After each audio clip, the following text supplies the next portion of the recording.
Namo tassa bhagavato arahato samma sambuddhassa. Namo tassa bhagavato arahato samma sambuddhassa. Namo tassa bhagavato arahato samma sambuddhassa. Buddhang Dhammang Sanghang Namasami.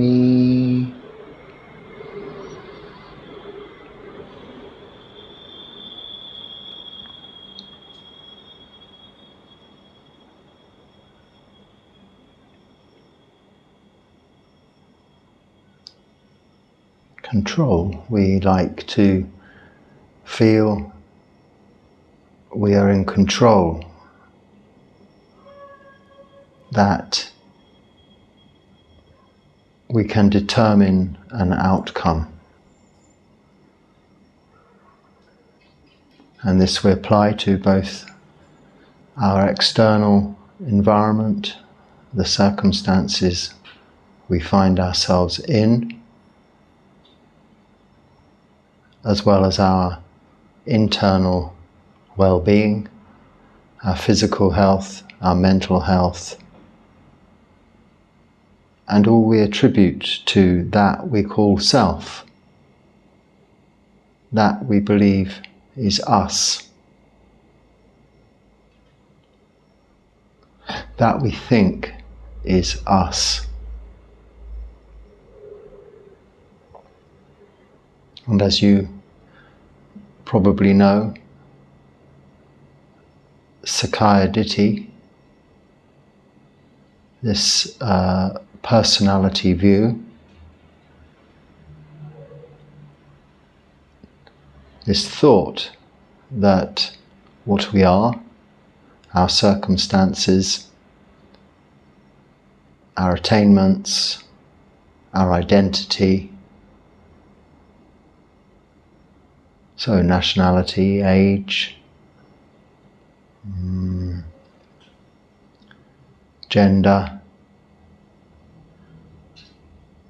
what job we do, what position we hold within that job, or how we are faring in that career path. We hold on to quite tightly as being what we are. Our sense of being.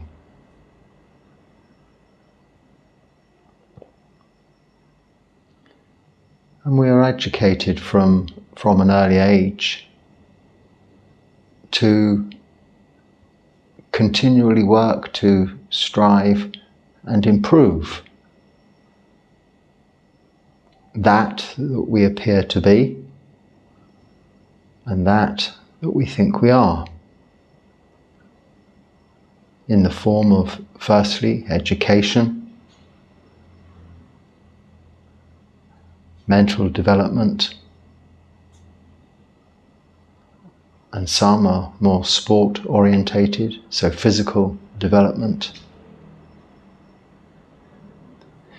In a very competitive environment, an environment of statistics, comparison, and reward for what we perceive as success. Ultimately, through career, through success, through achievement, This reward can be by way of what we know as wealth, financial gain, or intellectual acknowledgement, reward through qualification, a system of honours, honouring our revered intellectuals, masters, teachers.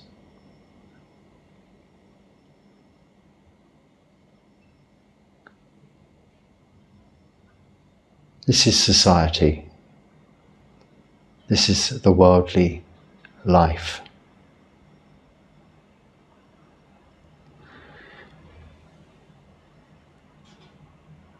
What control do we have?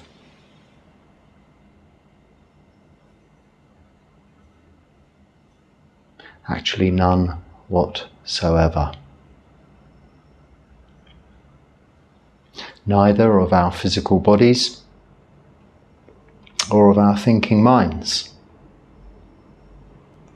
and certainly not of the environment we are in. We conform to these ideals, these ideas.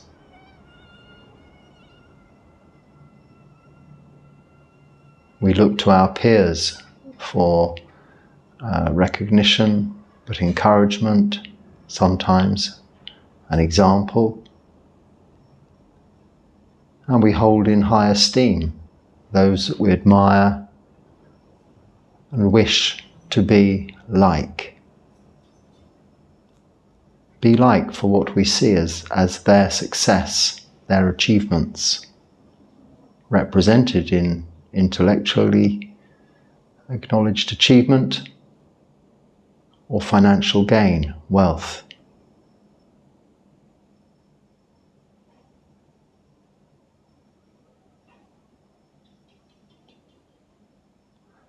What control do we have over any of these things? We can have determination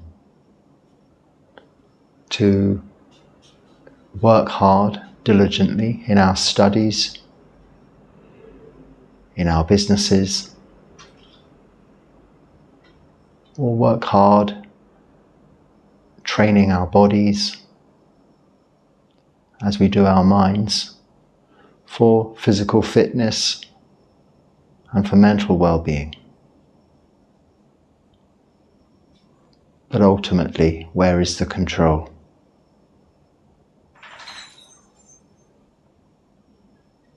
In fact, there is none. At any point in time, our bodies can get in the way of all of our hopes and aspirations.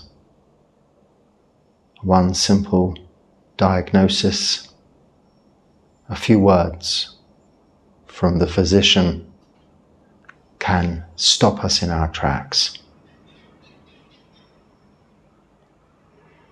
Or even less seriously than that, the common cold, a flu, a bug, a virus, whatever you call it, can prevent the plans that we had for that day. However intelligent we may think we are, however physically fit we may think we are, something as insignificant as an insentient being, not a sentient being, a virus, a bacteria, a contagion of some kind, can just stop us like that in our tracks. We may have had very good intentions,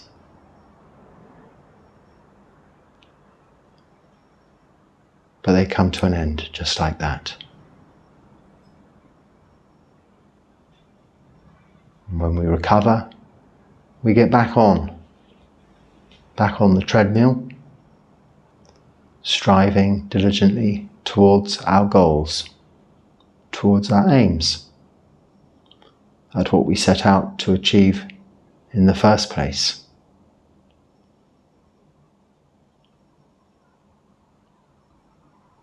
So one of the hardest things to come to terms with for a lot of people in this practice, when we are trying to develop panya, wisdom, this deep understanding of the characteristics of existence that are panya, wisdom, that are what the Buddha teaches us in his words throughout the Sutta Pitaka, that there is no self. And sometimes this is interpreted as a very ethereal notion that we are, say, part of some elaborate conspiracy, a computer-generated game, or even that we are just experiencing a dream.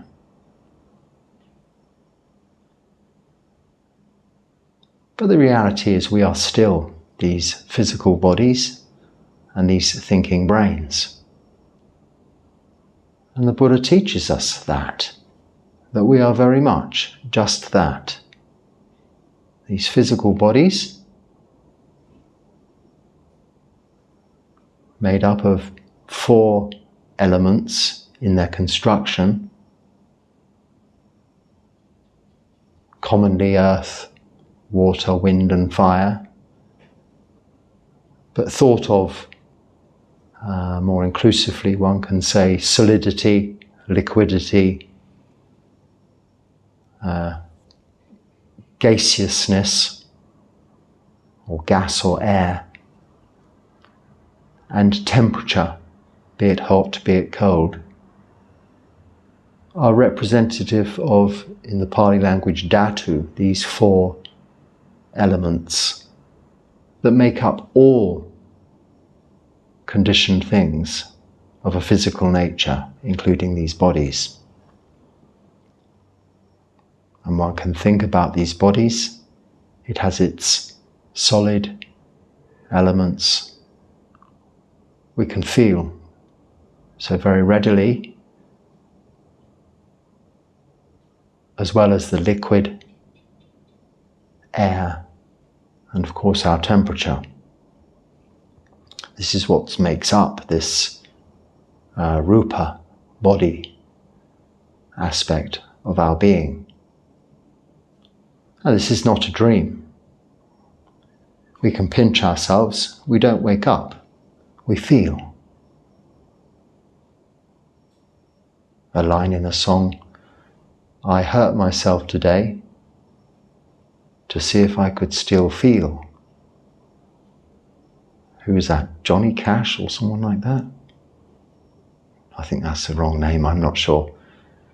But if we do that, if we have pain, it's very much bringing us back into the reality of this physical existence. And of course we can also experience pleasure and physical sensations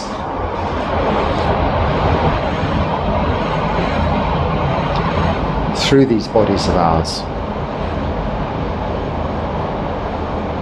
bringing us on to how we sense the world externally with these bodies, through seeing, hearing, smelling, tasting and touching. These 5 senses are what allow the outside world inside. Now this is where it gets a little more complicated, but not too much so, because we put all of this together, what we're seeing, hearing, smelling, tasting touching with what we're feeling within these bodies as a result of that external stimulation, and with the sixth sense of thought, of thinking, of mind, we recall, we bring back from our memory perceptions, views, ideas about that stimuli, judgments. Is this something we like? Did we enjoy it in the past? Is it something we don't like? Is it something to go towards or to go from? To get more of, to get less of? This is where our sense of desire, sensual desire, is originated. Right there, it's just that. We see, we have contact through light, through these eye organs, bringing in that information, and we interpret through perception, through recall, through memory, what that is. Should we run or should we go to? Do we want more or do we want less? Do we like or do we not like? We may like, go to, and this increases by fueling that desire what we consider to be need for more of that gratification. So we try and get more. And this can be applied to all of our senses: seeing, hearing, smelling, tasting, touching. More of this wonderful music, more of these wonderful perfumes, or more of this wonderful, lovely, tasty food. Even when we're full up, we can't get enough of it. And what a comfortable, beautiful sofa or chair I'm sitting on. Give me a comfortable bed. Let me lounge around in this very comfortable environment. More, more, more, more, more.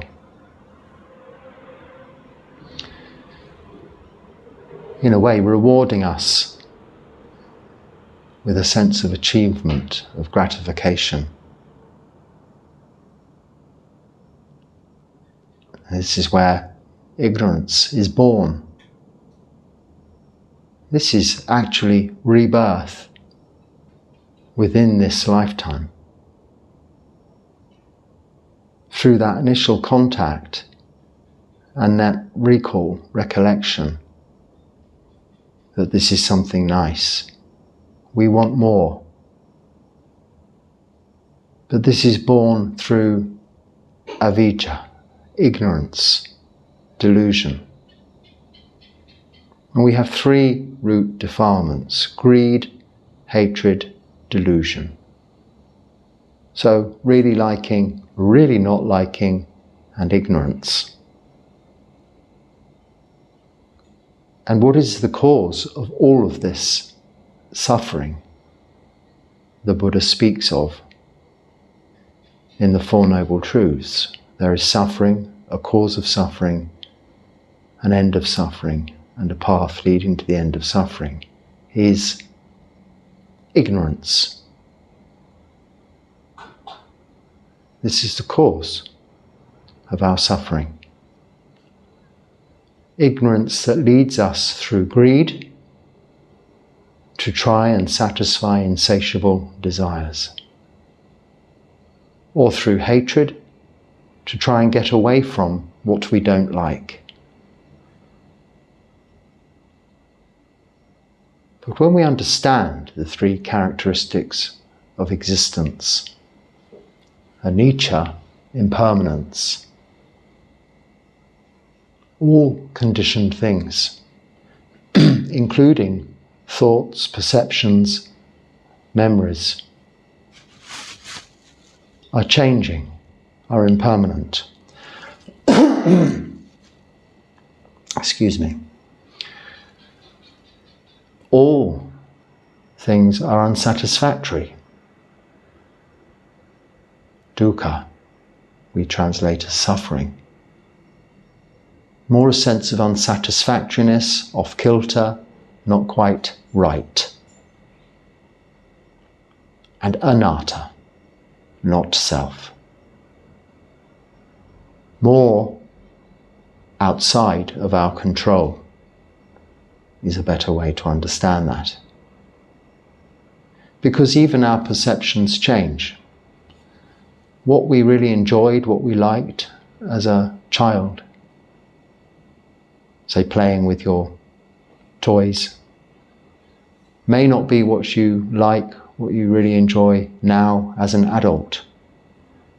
It is the same action, the same thing you were doing then as it would be now. But through development, through your life, you've come to enjoy other things, and less so those that you enjoyed as a child. But what the Buddha realized just prior to his enlightenment, that what was there as a child was a form of contentment beyond all of this, beyond all that I am talking about here, beyond what we're referring to here as these khandhas, these aggregates,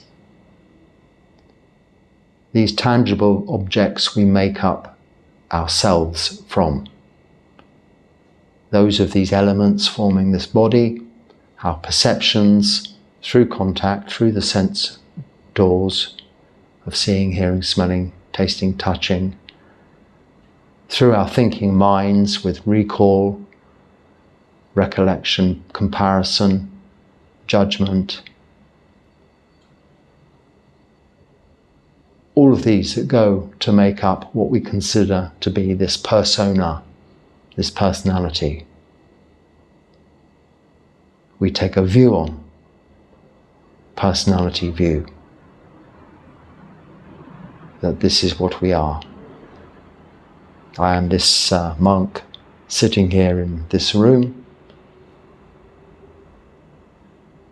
talking to you now. If we go back 20 years now,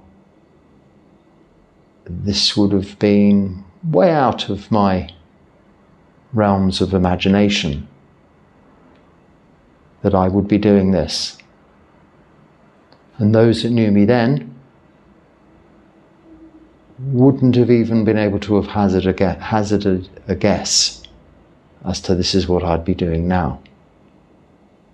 Not by way of the actions, what I'm doing, so much as by way of what I'm perceived to be, what I am now, compared to what I was then. And you also, we also, all of us, go through these dramatic changes in life. Even in the most planned and ordinary of worldly lives, there's no such thing really as ordinary, but standardized patterns of growing up, education, career path, and retirement, and family life, somewhere in between. There are immense changes. A school pupil is very much different to a retiree at the two extremes there.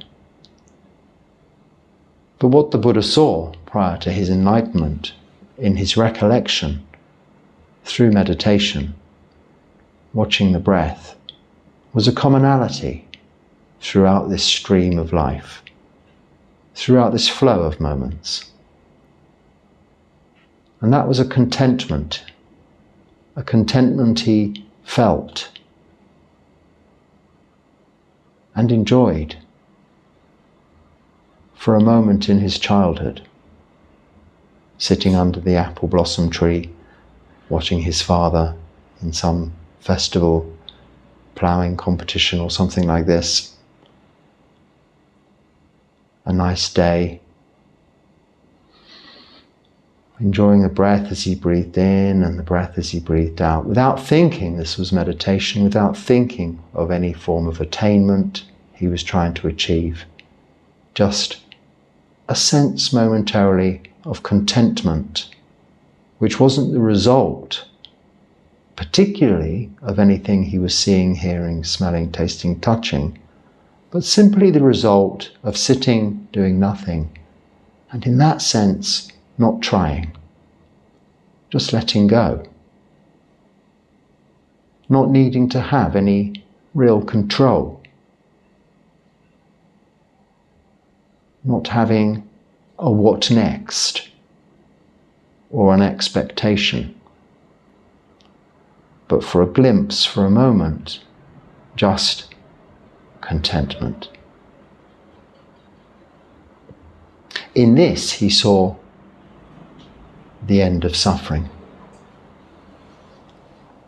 In this he saw where there was no more desire, the cause of suffering. In this he saw clarity as opposed to ignorance, delusion. And in this he saw what continues throughout our lives as the underlying theme, and that is knowing, knowingness. So, of these elements making up our body, of solidity, liquidity, gaseousness, temperature, there is also space, not space in the sense of air, that is gas, that is air, but actually space as in what forms each atom of all, even solid things. They're primarily space, and then neutrons, protons, etc., with some magical force holding it all together. They can split this atom now, breaking this down even further, but ultimately we see from that the disastrous consequences. That solid element is not destroyed, it turns into something else. A big explosion, in fact. However, in addition to these four elements, there's space there, the fifth, and sixth, consciousness, that which knows, knowing, as something separately defined, separate from this thinking mind, this thinking brain, this onboard computer of ours controlling this physical body, recalling, generating often these desires through ignorance, creating birth.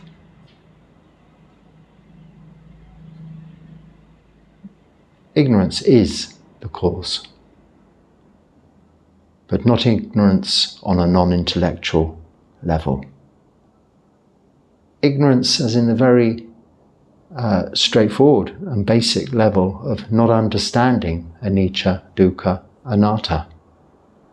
When we understand that, we have all the intelligence, that is the information that is required to free ourselves from ignorance and therefore rebirth, whether it be in a future life after the death of this body and this thinking brain, or into the next moment, freeing us from rebirth into more desire, more craving, more thirst, more wanting, more trying to satisfy what is insatiable. Freeing ourselves from ignorance frees us from all of that. And it is just that is liberation. Seeing this, the Buddha realized that for all of the striving he'd gone through, ascetic practices, and coming from a very comfortable beginning and background initially, very different to how he found himself at that moment, nothing had changed. Because although externally everything had changed, and physically his body by this time was quite emaciated through lack of eating for a large part of this 6 years of ascetic practices he'd gone through, and putting 100% effort into this practice, he probably wasn't doing very well physically. And intellectually, hadn't really got any further than from when he began, until this moment of realization, this moment of enlightenment, recognizing that all along it was there. Contentment is there. In what? This contentment is in being able to let go of that control. Not just using that term letting go lightly, but seeing that we only hold on tightly to things we think we can control.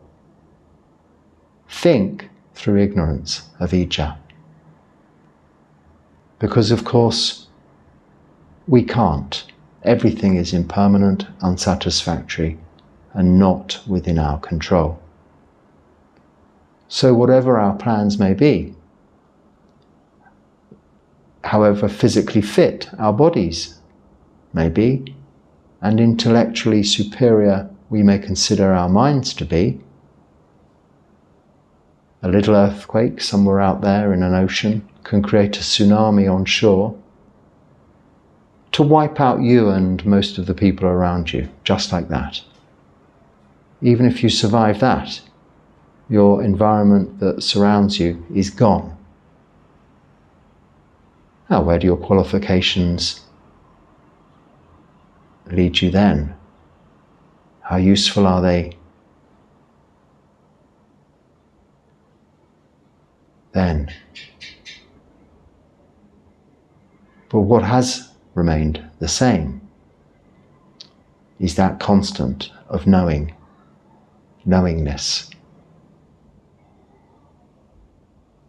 So we have these, in addition to those elements of earth, water, wind, fire, space, knowingness, consciousness. As opposed to the thinking mind consciousness, which is using recall through perception and judgment. It is a simple open awareness, a real consciousness, unaffected by opinion, judgment, just seeing the reality for what it is. And this can be most easily identified in meditation, in samadhi, when one simply can find contentment in so very little, of just sitting, doing nothing, but enjoying the in-breath, the out-breath, developing peace and tranquility of mind, a relaxed and comfortable body. This is contentment. And from this comes happiness. Now the opposite of that is discontentment, striving for this, striving for that, wanting to be better than you were before or better than someone else, wanting to be ahankara, mamankara, me-making, I-making, development of this personality view, this idea of a person, an image, an ego, a self. When we can finally put that aside, just put it down, we don't abandon our responsibilities. We can continue to use physically what we're able to do to help, to give service, to support others and look after ourselves. Our intellectuality, to teach others, to help others and to look after ourselves. But knowing that that is just a process, that through ignorance we can continue to keep trying to attain more and more and more, but through wisdom, panya, we can see that unless we're putting forth our effort diligently to assist others through the qualities of generosity, through loving kindness, through compassion, then really all we're trying to do is gratify ourselves and reinforce that sense of self that is no more than a bubble, that through any given set of circumstances can just pop, burst, be gone, like that. Either we die or our circumstances change, but what we were is not then what we are. And this can be seen as an unfortunate rebirth, a negative rebirth. If we believe we're this, and you're so proud, I'm Dr. So-and-so with this letters after my name, holding onto this responsible position. After the tsunami, and the university is gone, and there's no one left to teach, what are you? You're just a bag of skin, bones, flesh, with some meaningless qualifications and titles that no one can use because there's no one there. If you isolate yourself in your imagination in this situation. But what was there all along was the knowing, the knowingness of all this. So it's okay, it's good to have these things, but not hold on tightly to them, because you will be parted from them. All that we hold dear and love, we will be parted from, as those will be parted from us. It's just that, impermanence, unsatisfactoriness, and out of our control. So when we see, as the Buddha saw, that through renunciation, through relinquishment, through letting go,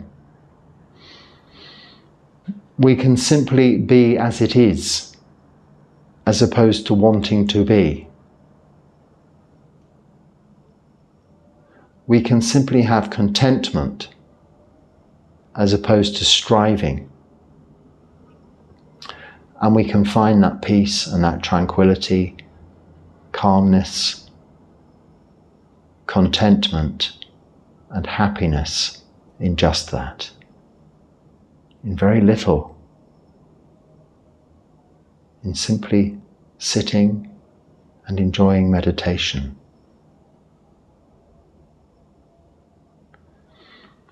Now, of course, to do this, we have to have firm grounding, foundations. Like I am sitting comfortably, for me anyway, on this floor, in a balanced, firm, upright position for meditation, so that I don't have to fidget, move around. I can sit still for many hours, enjoying this contentment. we also need to have our minds seated comfortably, firmly, and stably on a foundation, and that is of sila, of moral virtue, which for most of you, for all of us, is just the 5 precepts, just that. No killing, stealing, sexual misconduct, lying, or taking intoxicants. That is the stability, that is the grounding you need. You see, the Buddha keeps everything so very beautifully simple. You can talk about jhanas, you can study the Abhidharma. You can be a doctor, Abhidharma, PhD, if you wish. But if you can't keep the 5 precepts and sit still, you'll never experience the jhanas. You'll never experience samadhi. You'll never experience contentment. 5 precepts and sit still. That's all, just that. It's not that hard, is it?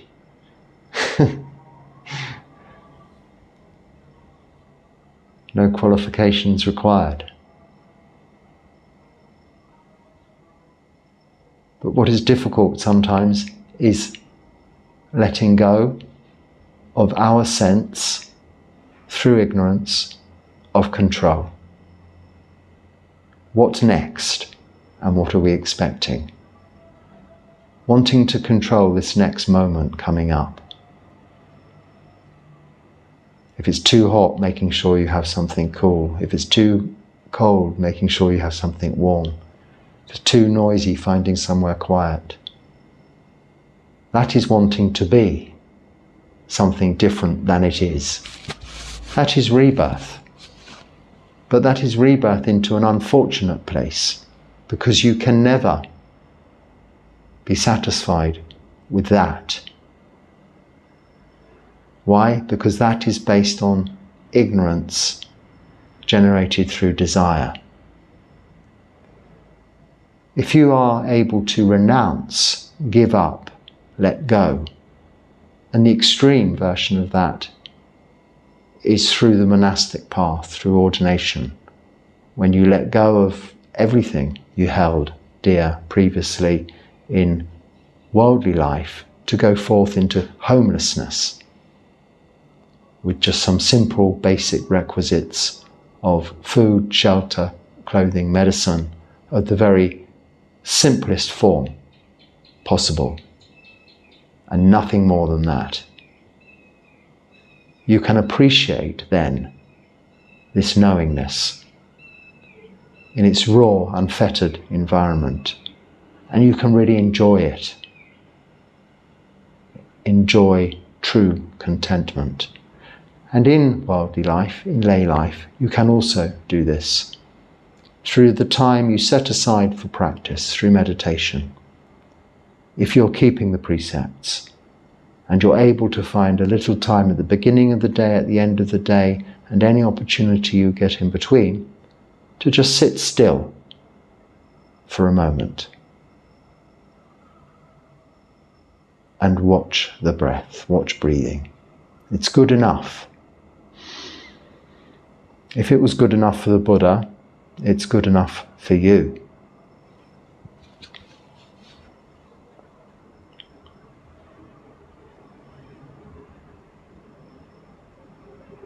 You'll read in the suttas many stories of the Buddha, and in the Jataka tales many stories of the Buddha's previous lives. Whether they are illustrative or fact is neither here nor there. But what you won't read about amongst these stories is the Buddha pouring tirelessly hours and hours and hours into research and study, education and questioning, through textbooks and learning.